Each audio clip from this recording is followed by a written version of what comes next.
Marvel's Iron Hart, the diversity hire of the MCU, has just released, and honestly, it's pretty bad in my opinion. There's nothing really redeeming about Riri Williams. She gets kicked out of MIT. She is just a disappointment when she gets home. She joins a gang to go rob millionaires for reasons. She damages public property. She ends up killing a guy at the end that was part of her team because her scheme fell apart. It just all around isn't necessarily a really great character, and yet at the end of the day, they want us to think that Riri Williams is the new Tony Stark, that she is smarter, more brilliant than he is. There are other characters that are always saying that to her, that she doesn't even want to really acknowledge Tony Stark, that because he found in the field that he's just like, he contributed a lot. He invented literally Iron Man suits. He invented the arc reactor. He was a mad genius. So the fact that this show shows so much disrespect to Iron Man while trying to just praise Riri Williams for seemingly no reason. Her greatest accomplishments is going to MIT and getting kicked out because she sold students test answers and she blew up their labs, not able to complete any project, and yet she was able to build an Iron Man suit, which is impressive. But then it begs the question, if you're able to build an Iron Man suit, why isn't there a whole bunch of think tanks trying to come and buy you up, that try like, hey, come work for us, we want you here? Yes, she goes on to this diatribe and being like, I want to be something great, I don't want to go work for the man. Like, wait, okay, why don't go work for the man, have a career, build up your resources, and then show the world what you can do as you're out there putting your name out there? Like, her whole mindset is just mind-blowingly dumb. But this is LA writers, and honestly, LA is not known for its intelligence in story writing. This whole thing is just asinine in my opinion. The villains that they have aren't even really all that great. It's just the diversity group of dropouts pretty much. We have the trans Malaysian guy. We have the two twin lesbians, butch people. I don't even know their story really. I don't even remember all that much from the whole thing because these people are completely forgettable. You have Clown. She's like supposed to be like some kind of demolitions expert for the team. Then you have the sidekick for the main bad guy, who's just supposed to be like the glue that holds everyone together. And then you have the mystical force dude that leads them all in. The only thing menacing about that dude is that he kills people. Other than that, he's not that witty. He's not that smart. As far as we can tell, he just goes by his ego all the time. When he is told by literally his cousin, like, hey, let's not go after this guy. Let's not go after this particular target, this particular millionaire, because we got nothing on him. It's too dangerous. We can't have any leverage. And he's like, okay, yeah. And then he just hears the news mocking them, calling them criminals and thieves, that they'll be hunted down.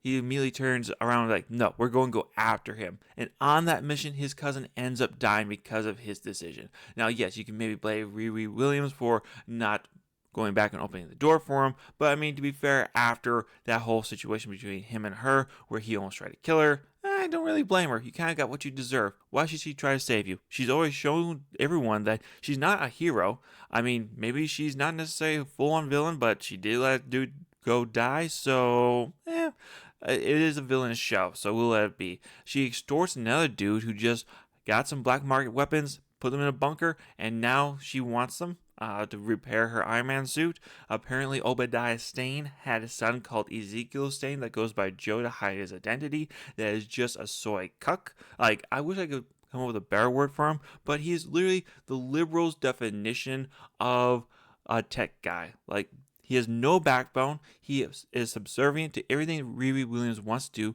who doesn't even really threaten him all that much. I mean, all she really does is like, maybe if I give a tip to the police and have them come down, like, okay, but what are they going to do? Like, we learned that none of his stuff is at his house, which is right. If you're going to have illegal stuff, don't keep it at your house. Go find somewhere, dig a hole, bury it, keep it there, because what are the police going to do? They're going to come to his house, look around, there's nothing here. What can we do? But the dude is so milquetoast that he literally packs up his car, takes her Iron Man suit and her, and they drive to his secret location, and he just gives her his stuff so she can repair her Iron Man suit that was destroyed because when she left MIT, apparently MIT didn't lock down any of their security systems. They didn't tell their AI system, like, hey, don't let any of our stuff get taken away.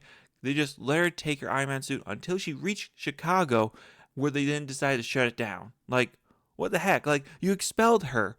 Like, why is she even able to do this? Why did you let her out of the building? Why did you let her wander around, for that matter, just alone? It makes no sense at all. But hey, these are just Hollywood writers. It's to be expected at this point. The only people that I really liked about this show, I have to say, is that there's a little boy that's just taking around his wagon and trying to sell cookies and, just being an entrepreneurial spirit.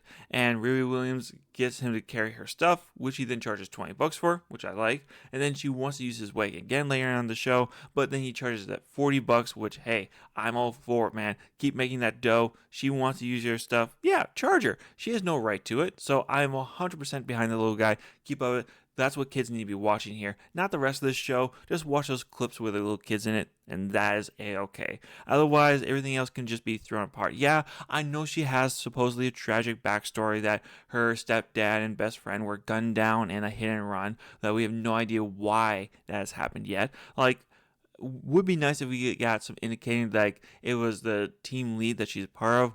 Maybe he was the one who gunned them down. Because we do know that he's a murderer. I mean, he killed one of his own team members to be replaced with Riri. So what's exactly going to stop him from gunning down other innocent people? As far as we can tell, he doesn't care about anybody else. He says it in the show. So what am I exactly supposed to think about this whole situation here?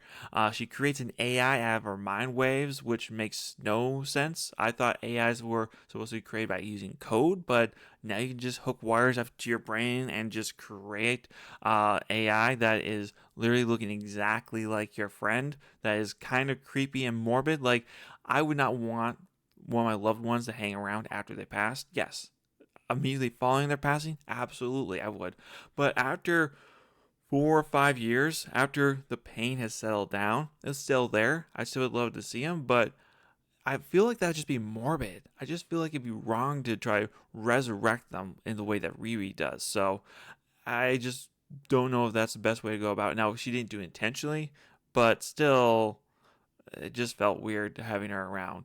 And that's pretty much the gist of the show. For me, a better show would be you have Riri Williams, who's hyper obsessed with Tony Stark, because she's not. She's just like, yeah, you can forget about Tony Stark. I'm only doing this because of my stepdad. My stepdad was really a big fan of Tony Stark. No, you make Riri Williams a super fan of Tony Stark. So much so that she just loves inventing, working on Iron Man suits. She makes her own little arc reactor because she's so inspired by him. She just focused onto him to an insane degree. A corporation comes over to her, offers her full support behind her as long as they are able to develop her designs. She's full on board. It's going to help people, save people. It's going to help emergency responders.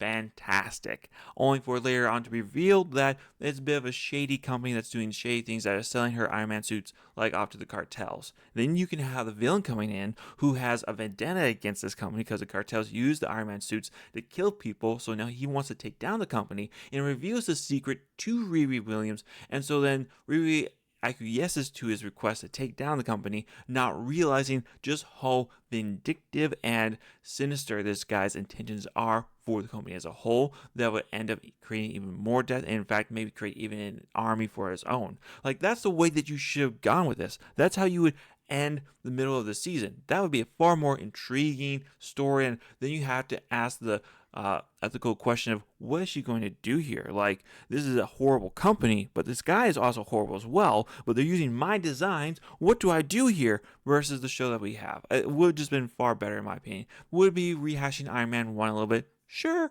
but I feel like I would have felt more connected with Riri in that story than this story that we have here. But I want to hear what you guys' thoughts are down below. Do you think this Iron Heart series is actually fantastic? Do you think Disney is just pushing out slop again, that they just want to bury this? Because what are you doing? You're dropping 3 episodes at once, and then you're going to drop the next 3 episodes next week? Like, pretty much burying this show in my opinion, because it's bad, man. I struggled to get through it. So I just want to hear what you guys' thoughts are on the Ironheart series down below. Leave a like if you liked the video, leave a dislike if you did not, leave a comment what you thought, and I'll catch you later. Take care now. Bye.